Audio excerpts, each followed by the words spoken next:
Donc je m'appelle Perrine, je m'occupe depuis donc une semaine du DICREAM. Pour vous resituer, le DICREAM, en fait, c'est donc géré par le CNC au sein de la direction de l'audiovisuel dans un département qui s'appelle Création numérique, qui regroupe 3 fonds, donc le fonds des nouveaux médias, le fonds d'aide aux jeux vidéo et le DICREAM. La spécificité du DICREAM, c'est qu'il est cofinancé. Donc il est cofinancé à hauteur de 70% par le CNC, mais également par le ministère de la Culture et le Centre national du livre. Donc l'idée, c'est d'accueillir des projets d'horizons diverses. Ce fonds a pour vocation d'aider des projets transdisciplinaires qui relèvent d'une écriture numérique. Donc ça peut avoir l'air assez théorique comme ça. Mais en tout cas, ça représente assez bien la diversité des projets qu'on peut accueillir et soutenir au sein du DICREAM. Les projets, en fait, peuvent être aidés à différentes phases, donc en phase de développement, mais également en phase de production. Il existe aussi une aide à la diffusion qui concerne des manifestations, en fait, qui propose en sachant que j'y reviendrai après, mais le dispositif sur l'aide à la diffusion a un petit peu évolué. Sur la phase de l'aide au développement, cet aspect peut concerner des auteurs artistes qui peuvent solliciter une aide en leur nom propre, mais également des associations et des sociétés. Par contre, pour l'aide à la production, là, on se destine vraiment à aider des sociétés ou des associations. On accueille, on aide, on soutient des projets très divers, donc de spectacles vivants, d'art plastique, des projets aussi qui relèvent des nouvelles écritures au niveau du livre et du texte. Donc l'idée, c'est vraiment d'accompagner ces projets sur la structuration un peu financière et un peu le propos aussi, parce que la commission, en fait, c'est une commission composée d'institutionnels et également de personnalités qualifiées, va s'attacher à l'écriture numérique, l'aspect innovant de l'écriture. Donc c'est pas du tout un fonds qui est destiné à aider de l'innovation technologique en tant que telle, mais plutôt à soutenir des écritures innovantes. Et c'est vraiment sur cet aspect-là que la commission elle va être très très très regardante et vigilante. C'est-à-dire que ça peut être un projet complètement low-tech, mais du moment qu'il propose une approche, une écriture nouvelle et qui est considérée comme intéressante, c'est des types de projets qui peuvent être aidés. Et au contraire, la démonstration technologique pure et dure n'a pas forcément vocation à être aidée et soutenue par le DICREAM. Dans la structuration des dossiers, en fait, la commission s'attache vraiment beaucoup justement à l'articulation entre l'utilisation d'une technologie, des outils, par rapport à l'ambition dramaturgique et narrative des projets. Donc c'est vraiment sur cette articulation que la commission va avoir un regard particulier. Qu'est-ce que je peux dire d'autre ? Enfin, il y a plein de choses à dire, mais au niveau de l'aide aux manifestations, ça a récemment évolué dans le sens où on va privilégier de plus en plus une aide en fait à des approches éditoriales un peu inédites au sein des manifestations. Donc ça va plus être une aide forcément systématique à des manifestations, des festivals qui sont installés depuis longtemps, mais on va s'attacher à relever en fait un propos éditorial qui va être problématisé. Et c'est vraiment sur cet aspect-là également que la commission va pouvoir décider ou non d'aider des manifestations. L'idée, c'est aussi de favoriser aussi l'intervention d'artistes indépendants, d'artistes curateurs qui peuvent intervenir à titre indépendant au sein d'une manifestation. Je pense notamment au festival Access à Pau qui fonctionne de cette façon-là, qui renouvelle en fait tous les ans la direction artistique de son festival pour justement amener le festival à proposer à chaque édition une vision éditoriale bien spécifique. Donc c'est dans ce sens-là que le dispositif de l'aide à la diffusion a récemment évolué. Au niveau des aspects purement pratiques, alors je maîtrise pas encore vraiment les détails précis des subventions, mais c'est un fonds qui est doté d'à peu près 1 million d'euros par an, qui est organisé en 3 commissions par an. Donc il y a 3 commissions qui se réunissent par an. On reçoit entre 70 et 100 dossiers par commission. Les montants attribués à chaque projet varient un peu selon les phases. Donc en production, on va être aux alentours de 12 000 euros et c'est une aide qui n'est pas plafonnée mais qui en général n'excède pas 15 000 euros. Sur l'aide à la diffusion et aux manifestations, il y a un plafond qui est de 10 000 euros. Et sur l'aide au développement, on va être sur des montants un peu plus moindres, aux alentours de 6 000 à 7 000 euros. Voilà un peu la façon dont c'est structuré. Voilà, l'idée du DICREAM, c'était, on a aussi beaucoup en fait on va dire que les acteurs, les compagnies, les artistes qui ont pour matière l'écriture numérique et les technologies sont finalement assez habitués à ce dispositif-là. Le DICREAM s'adresse également à des compagnies, notamment dans le spectacle vivant, qui n'ont pas pour propos en fait, qui n'ont pas pour démarche vraiment l'exploration des technologies et de leurs usages.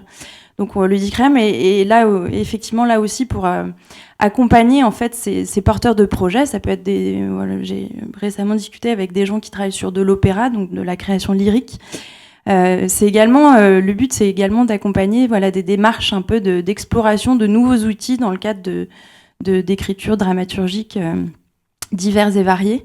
Donc le DICREAM ne s'adresse pas uniquement à des artistes numériques, on va dire, des artistes de la sphère de la création numérique, mais également à tout porteur de projets de spectacle vivant ou d'art plastique qui souhaite un peu explorer de nouvelles façons d'écrire. Voilà.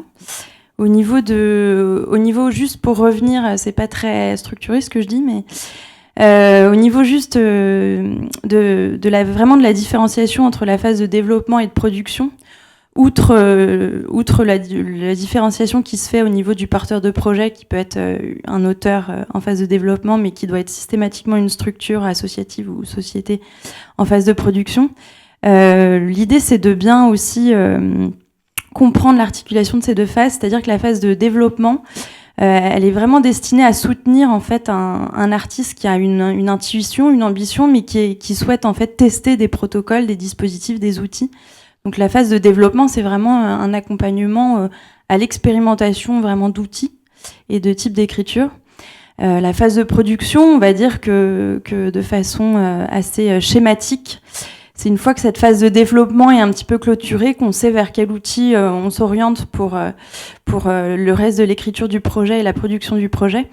Cette phase de production est vraiment destinée à pérenniser et à valider un certain nombre d'outils qui auront été expérimentés durant la phase de développement. Voilà à peu près, donc n'hésitez pas si vous avez des questions. Voilà, je suis là. Et donc c'est un formidable enchaînement pour justement passer la parole à la salle. Est-ce que vous voulez des précisions? Est-ce qu'il y a des questions qui vous taraudent?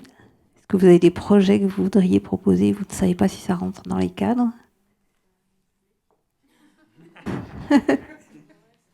Oui? Pas en public. Alors on boit un coup après, donc ce sera un bon moment. Mais donc voilà, si vous avez des questions plus générales qui peuvent entrer dans le cadre de ce qu'on se... Pour l'enregistrement, c'est mieux avec le micro. Merci, bonjour. Frédéric Delias, metteur en scène du Clair Obscur. C'était par rapport au scan. Je me demandais par rapport. Donc, cet attachement en Rhône-Alpes, il est un peu ambigu pour des équipes parisiennes ou cannaises comme nous. Et on se demandait par rapport à la mise en réseau, vous parliez de mise en réseau dans l'autre sens, de conseiller aux technologies ou de mise en réseau de compétences. Mais si une compagnie a envie de tisser un partenariat en Rhône-Alpes, sur quoi on peut s'appuyer par exemple?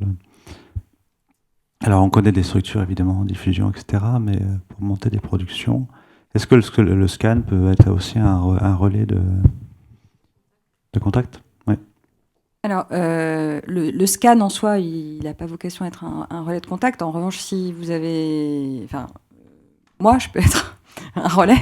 C'est-à-dire qu'on peut se rencontrer et discuter d'un projet, et il peut y avoir des mises en relation possibles.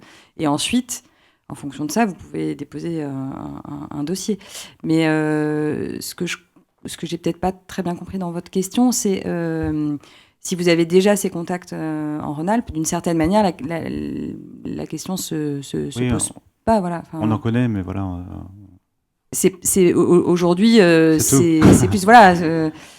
Alors évidemment, oui, comment dire, une intention suffit pas dans un dossier. C'est-à-dire, un jour j'ai été mangé dans un bouchon lyonnais. Non, il faut qu'il y ait, il faut que dans votre dossier, voilà, il y ait des justificatifs, un vrai partenaire. Bien sûr. Après, qu'est-ce que c'est que le partenariat là, il peut être d'ordre assez différent. Je ne sais pas à qui vous pensez Est-ce que c'est un lieu, enfin voilà, une scène qui peut éventuellement vous accueillir en résidence? Est-ce que c'est un partenaire éventuellement techno? Est-ce que c'est une autre équipe artistique avec laquelle vous avez envie de travailler sur un projet en particulier? Dans ce cas, oui, ça c'est, il y a pas de souci. Voilà. Est-ce que j'ai répondu? Oui. Si.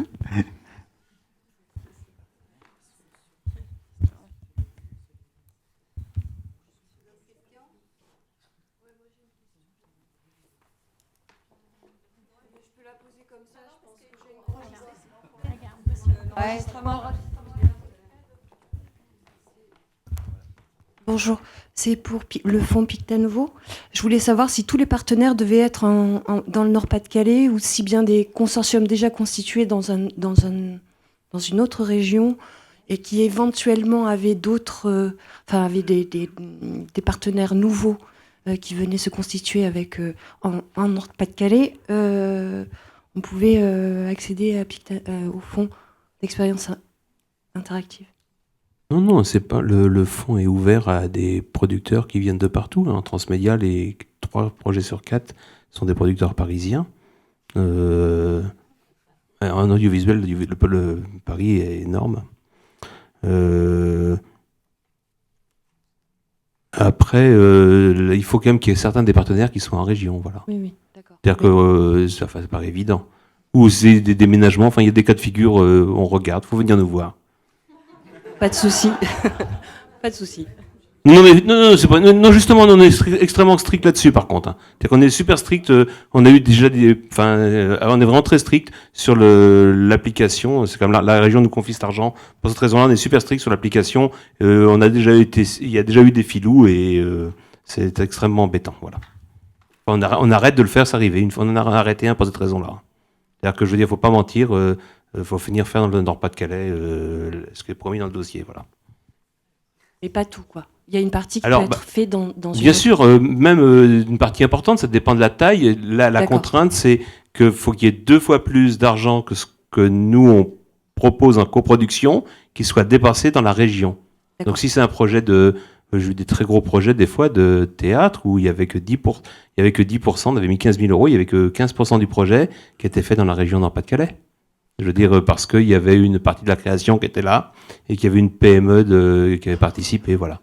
Donc c'est vraiment sur des gros projets, ça peut être des bouts assez petits.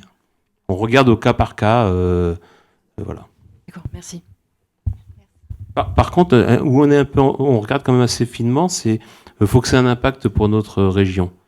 C'est-à-dire que faut que ça ait un impact au sens si c'est une œuvre, on va essayer de faire que vous trouviez un lieu de diffusion dans la région. On essaye de comprendre que si c'est une boîte que vous faites travailler en région, que c'est pas un prestat stupide, mais que ça fait grandir la boîte. Enfin, quand j'ai une prestat stupide, une prestat que tout le monde sait faire partout, quoi. On essaye de regarder en quoi ça a de l'impact chez nous, quoi, indépendamment de l'argent, voilà. On fait une double vérification à la fois économique, mais aussi d'impact, voilà.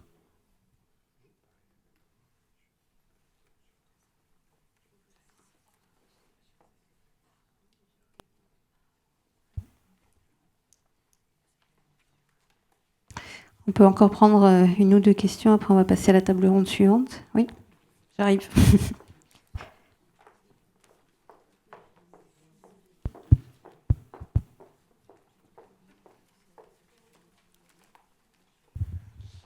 Alors, moi, je m'adresse un peu large après. aux 3, hein, on va dire. C'est pour savoir, parce que quand on parle de nouvelles technologies, il y a toujours la question aussi Internet ou des nouvelles technologies telles qu'on a vu tout à l'heure. Moi, c'est une question très de base, c'est-à-dire, si on développe un projet qui est à mi-chemin entre l'audiovisuel et le théâtre, notamment, par exemple, en production audiovisuelle, on se retrouve beaucoup avec le problème de la diffusion, qui est un problème qui taraude un peu tout le monde, finalement. C'est-à-dire qu'il y a par le circuit des festivals et les télévisions, la diffusion, elle est assez bloquée. Par contre, j'ai l'impression que du coup, ce n'est pas des fonds qui sont cumulables avec des fonds audiovisuels typiques, donc ça pourrait être les régions ou le CNC normal. Et dans l'idée, par exemple, de pouvoir théâtraliser des diffusions liées à des productions audiovisuelles, est-ce que vous vous êtes déjà penché sur ce type du coup, ça serait plutôt du multimédia que du transmédia, je ne sais pas, mais est-ce que ça rentre du coup dans les catégories? Est-ce que c'est... Comment ça s'organise du coup à ce moment-là? S'il n'y a pas une nouvelle technologie proprement parlée, que ça serait un smartphone ou... Mais pour permettre, parce que je pense que c'est deux secteurs qui peuvent s'alimenter bien, notamment par exemple, je pense au fait de faire des diffusions en espace public, théâtralisé, d'investir l'espace public avec de la production audiovisuelle, que finalement c'est un problème qu'il y a et dans le cinéma en termes de diffusion un peu vaste sur un territoire, et à la fois, du coup, sans que ça soit forcément du vidéo art au service du théâtre. Ouais, moi je vais répondre pour mon point de vue, à la fois pour la structure et personnellement. D'abord pour la structure, ma réponse c'est que quand on parle d'innovation, l'innovation d'usage en fait partie. Hein. Et là en soi, c'est je veux dire, faut tenir compte à la fois du numérique, mais du fait que justement, le numérique fait aussi que le volume de production il devient énorme et c'est de plus en plus difficile de sortir. Et donc, c'est en soi des modèles intéressants de regarder comment connecter le monde de l'Internet avec le monde physique, hein, les théâtres, les salles, la rue, les musées. Et donc, ça, c'est des bonnes questions. C'est en soi innovant. C'est-à-dire que vous pouvez considérer, enfin, voir, pas forcément. Hein. C'est-à-dire qu'après, il y a toujours, ça peut être aussi qu'un cache-misère. Hein. En disant on va essayer de le mettre dans les théâtres parce que les cinémas ne veulent pas. Si c'est que ça, j'y crois pas. Mais par contre, en soi, l'idée de se dire de réfléchir à produire de nouveaux objets culturels qui ont une vie à la fois sur Internet et dans des lieux, en soi, c'est innovant. C'est-à-dire que souvent les gens parlent d'innovation d'usage ou de sciences humaines, et ça c'est en soi important. Hein. C'est-à-dire que les technologies aujourd'hui vont tellement vite, hein, des casques, enfin tout, quoi. Les technologies vont tellement vite que dans le monde de la culture, l'idée c'est bien de s'approprier les technologies et de produire des choses différentes parce que c'est lié à la technologie, ou de fait que vu que ça bouscule la société, donner de nouveaux points de vue liés à ces technologies avec eux. Tu vois, la réponse elle est vraiment là. J'ai répondu à la fois structurellement mais par contre il faut se poser la question différemment, quoi. C'est-à-dire qu'aujourd'hui on avait j'élargis un peu le sujet, mais aujourd'hui, on avait des mondes qui étaient très dans des tuyaux. Il y avait le monde du théâtre, le monde du cinéma, le monde du livre, etc. Il y en a d'autres, hein, le monde de l'art plastique. Et c'était chacun dans son tuyau. Et on voit bien qu'aujourd'hui, on passe d'un monde de tuyaux comme ça à des objets multiformes. Nous, on soutient des choses qui sont... Je vais donner l'exemple parce que c'est intéressant. On a soutenu une œuvre qui est faite par Carole Thibault avec le Théâtre du Nord, qui s'appelle Liaison contemporaine, ça a été joué à Métallo. Et au départ, c'est quelqu'un du théâtre qui a fait une pièce de théâtre. Et là, on a fait une installation. Avec tous les problèmes que ça pose d'usage, parce que, en gros, c'est monté comme du théâtre, donc ça dure 2 heures. Par contre, on peut arriver et partir n'importe quand. Et c'est multimédia, et c'est vraiment sous forme d'installation. On peut être à une vingtaine dedans, etc. Et vous voyez que c'est carrément un nouveau format. Et donc, c'est innovant. C'est un objet qui, en soi, n'existait pas. Et c'est bien un objet culturel, mais c'est pas une installation, c'est pas de l'art plastique, c'est pas du théâtre, c'est pas du cinéma, c'est un machin, et c'est bien de faire ça, quoi. Et c'est ça enfin nous en tout cas c'est ça qu'on défend, ces nouveaux objets, et ça en soi c'est innovant, voilà. Si c'est vers ça que tu vas, fonce. Bon, je trouve que finir sur le mot machin c'est pas mal. Je vous remercie beaucoup d'être venu nous raconter un petit peu comment ça se passait pour qu'on puisse arriver à financer les œuvres. Et voilà, merci, on les applaudit et on va passer à la table ronde dessus.